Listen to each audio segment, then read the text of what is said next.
ನಾನು ವೆಂಕಟಾಚಲಪತಿ ಅಂತ ಮಾಲೂರು ತಾಲೂಕಿನವನು. ಸಾಕಷ್ಟು ಭ್ರಷ್ಟಾಚಾರದ ವಿರುದ್ಧ ಹೋರಾಟಗಳನ್ನು ಕೋಲಾರ ಜಿಲ್ಲೆಯಲ್ಲಿ ಸುಮಾರು ಕಳೆದ ಒಂದು 10 ವರ್ಷದಿಂದ ಮಾಡಿರ್ತೀನಿ. ಕೆಲವು ಮಿತ್ರರು ನೋಡಿರ್ತೀರಿ, ಕೆಲವರು ನೋಡಿರಲ್ಲ.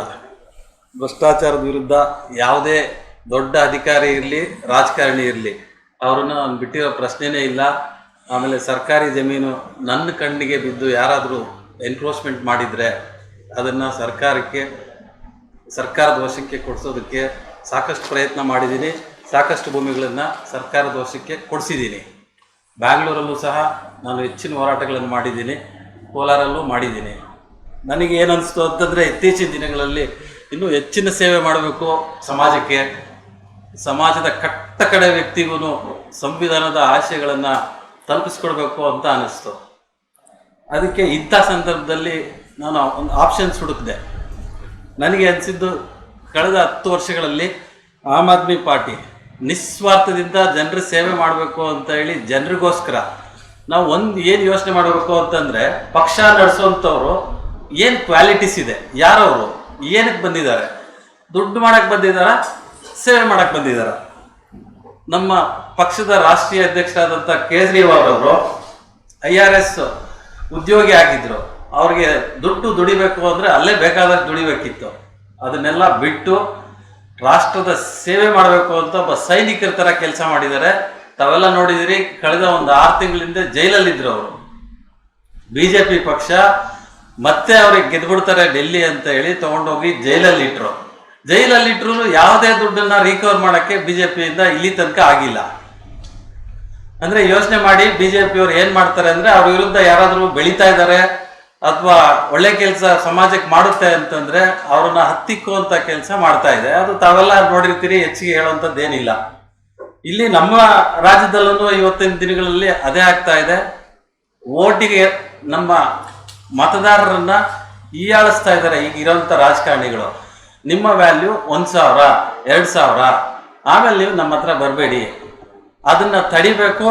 ದುಡ್ಡಿಲ್ಲದೆ ಮತದಾರ ಒಳ್ಳೆ ನಾಯಕನನ್ನು, ತಮಗೆ ಯಾರು ಬೇಕೋ ಅದನ್ನು ಆರಿಸುವಂಥ ದಿನಗಳನ್ನು ತರಬೇಕು.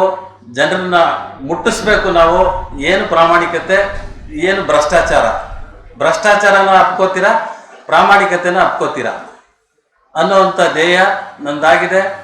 ಕೋಲಾರ ಜಿಲ್ಲೆಯ ಎಲ್ಲ ದೀನ ದಲಿತರಿಗೆ, ಬಡವರಿಗೆ ಸಹಾಯ ಮಾಡಬೇಕು.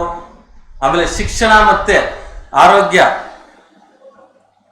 ನೀವು ಸಾಹೇಬ್ರು ಹೇಳಿದ್ರು ಡೆಲ್ಲಿಯಲ್ಲಿ ಏನು ನಾವು ಬೆನಿಫಿಟ್ಸ್ ಇದೆ ಅಂತ, ಆ ಎಲ್ಲ ಬೆನಿಫಿಟ್ಸು ನಮ್ಮ ರಾಜ್ಯದಲ್ಲೂ ಬರುವಂಥ ದಿನಗಳಲ್ಲಿ ತರಲಿಕ್ಕೆ ನಾವು ಪ್ರಯತ್ನ ಪಡ್ತೀವಿ. ಅಧಿಕಾರಕ್ಕೆ ಬರೋದಕ್ಕೆ ಪ್ರಯತ್ನ ಪಡ್ತೀವಿ. ಅಧಿಕಾರಕ್ಕೆ ಬಂದರೆ ಫಸ್ಟು ಮಾಡೋವಂಥದ್ದು ಶಿಕ್ಷಣ, ಎಜುಕೇಷನ್. ನೀವು ಬೇರೆ ವೆಸ್ಟರ್ನ್ ಕಂಟ್ರೀಸಲ್ಲಿ ನೋಡಿದ್ರೆ ಶಿಕ್ಷಣ ಮತ್ತು ಹಾಸ್ಪಿಟ್ಲು ಫ್ರೀ ಇರುತ್ತೆ. ನೀವು ಯಾವುದೇ ಸ್ಕೂಲಿಗೆ ಸೇರಿಸಿದ್ರೂ ಫೀಸ್ ಇರಲ್ಲ, ಅಲ್ಲಿ ಸರ್ಕಾರ ನೋಡ್ಕೊಳ್ಳುತ್ತೆ. ಆಮೇಲೆ ಆರೋಗ್ಯನ ನೋಡ್ಕೊಳ್ಳುತ್ತೆ. ಅದೆರಡು ನೋಡ್ಕೊಳ್ತು ಅಂದರೆ ಜನ ಏನು ಸಂಪಾದನೆ ಮಾಡ್ತಾರೆ, ಗ್ರೋ ಆಗೋಕ್ಕೆ, ಡೆವಲಪ್ ಆಗೋಕ್ಕೆ ಹಿಂದಕ್ಕೆ ಹೋಗಲ್ಲ.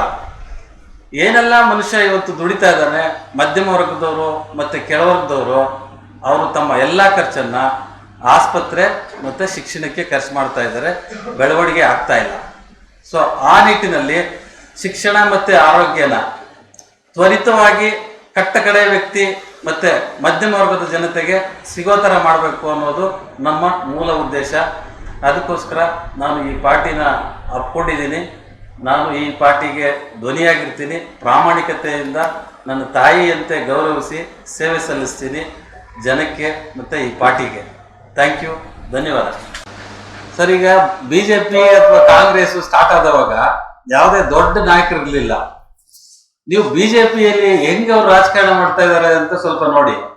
ಕಾಂಗ್ರೆಸ್ ಅಲ್ಲಿ ಅಥವಾ ಇನ್ಯಾವುದೋ ಸ್ಥಳೀಯ ಪಾರ್ಟಿಗಳಲ್ಲಿರುವಂತ ನಾಯಕರನ್ನ ಕರ್ಕೊಂಡು ಹೋಗಿ ಅವ್ರು ಎಷ್ಟೇ ಭ್ರಷ್ಟಾಚಾರ ಮಾಡಿರ್ಲಿ ಅಲ್ಲಿಗೆ ಬಿಟ್ಬಿಡ್ತಾರೆ. BJPಗೆ ಸೇರಿದ್ರು ಅಂದ್ರೆ ಅವ್ರು ಕ್ಲೀನ್ ಹ್ಯಾಂಡ್. ಎಷ್ಟೇ ಭ್ರಷ್ಟಾಚಾರ ಮಾಡಿರ್ಲಿ, ಎಂಥದೇ ಕೆಲಸ ಮಾಡಿರ್ಲಿ, ಅವ್ರನ್ನ ತಗೊಂಬಂತು CM ಮಾಡ್ತಾರೆ ಅಥವಾ ಇನ್ನೇನ್ ಬೇಕೋ ಎಲ್ಲ ಅವಕಾಶಗಳನ್ನ BJP ಅವರು ಕೊಡ್ತಾರೆ.